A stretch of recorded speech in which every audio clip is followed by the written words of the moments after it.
We now want to look at how angular momentum and torque are related.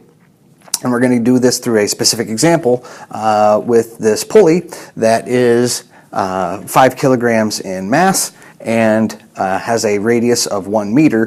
Think of it as a pulley or a winch, and since this is an industrial pulley, we'll consider it as some rope or some cord or some chain or whatever is wrapped around it, and it is attached to a winch that is applying a constant 20 Newton force.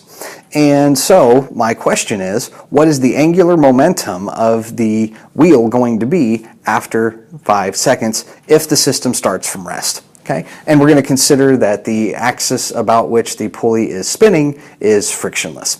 So, if the system starts from rest and t is equal to 5 seconds, at the end of that 5 seconds, I want to know what the angular momentum is going to be. Now, one way that you can attack this problem is use a couple of the definitions of torque. Torque is equal to Fr sine theta, and torque is equal to I alpha. Use the mass, use the radius of the disk to find the moment of inertia of a disk, and you can equate that definition of torque, I alpha, to Fr sine theta. We have F and we have R, and these are going to make a right angle, so you have F and R, and sine theta is going to be 90. And you can use that equation to then solve for alpha, plug alpha into a kinematic equation, which will give you your final omega, and then you can multiply that final omega by the moment of inertia that you calculated earlier, and that will give you your angular momentum. But calculus gives us a much more direct bridge between the two. And the process I just described might be how you would do it in a non-calculus-based class, but we'll do it with the calculus involved. Now, one question that we haven't answered yet is, how do I determine the direction of the angular momentum of a rotating object? And if you recall the definition of torque that we introduced in the last video, torque is the time derivative of the angular momentum. If torque has a direction, then angular momentum must also have a direction. Now, are these directions going to necessarily be the same? Not quite, okay? They don't necessarily have to be the same, because the direction of your torque is going to be the direction of your change of your angular momentum. So they're not always going to be pointing in the same direction.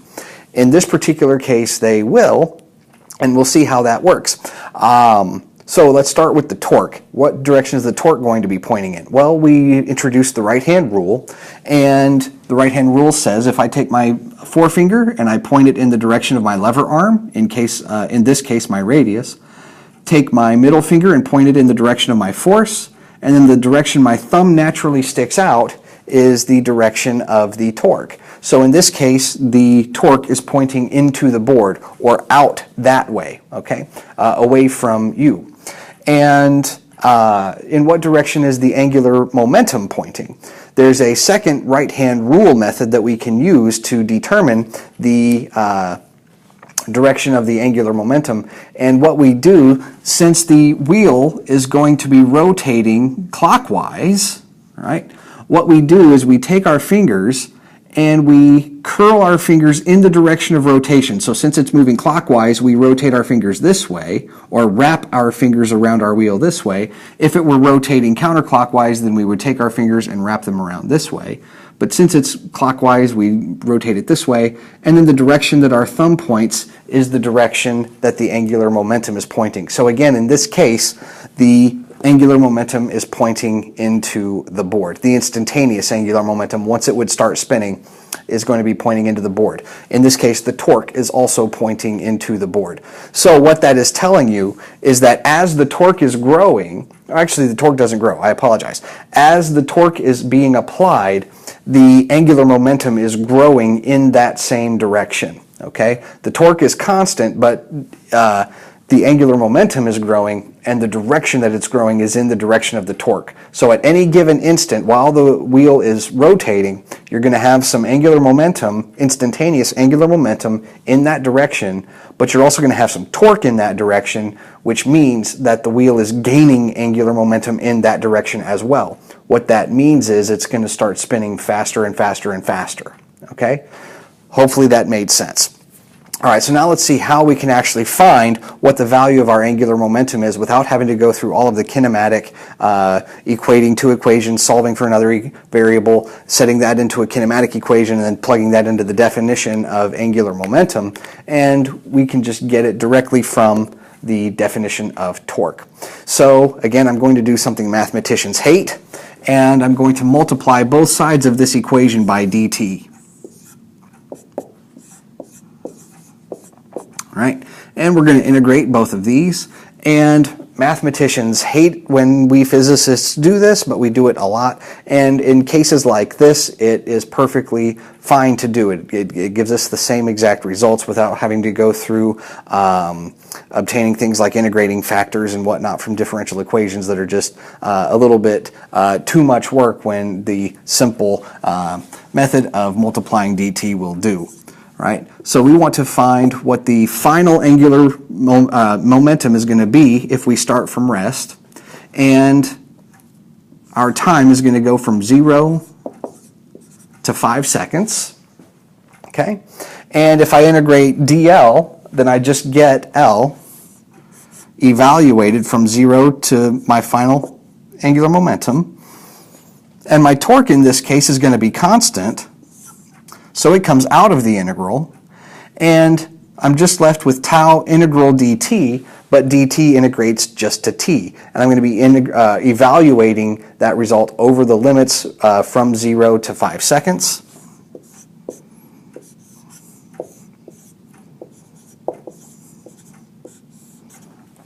So I have LF minus 0, which is just going to be LF, is equal to the value of my torque times my time interval, which is just tau times t.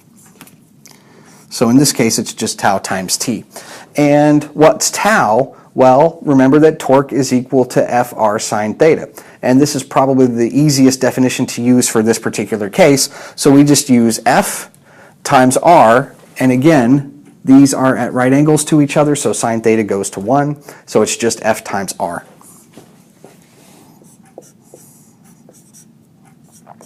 FRT, which becomes 20 newtons, times 1 meter, times 5 seconds. Okay? And so 20 times 1 is 20, times 5 is 100. And what are the units on angular momentum? We actually haven't discussed this yet. In base units, okay, in our base units of kilograms, meters, and seconds, then it's going to be, well, I have newtons times meters, which is kilograms times meters squared per second squared, times seconds, so it's kilograms times meters squared per second. Okay, so this is kilograms times meters squared per seconds. Okay? Kilograms times meters squared per seconds. If you wanted to put that in newtons, it would be kilograms times meters per second squared. So it would be newtons times meters times seconds. Okay? Newtons times meters times seconds would be the units on angular momentum. Okay, but that's the quick way with which you can get the final angular momentum of an object if a constant torque is applied to it. If a non-constant torque is applied, then you would have to know its time dependency, and then you would integrate over that functional dependency on time to get your final angular momentum. Okay, hope that helps, and we'll see you in the next video.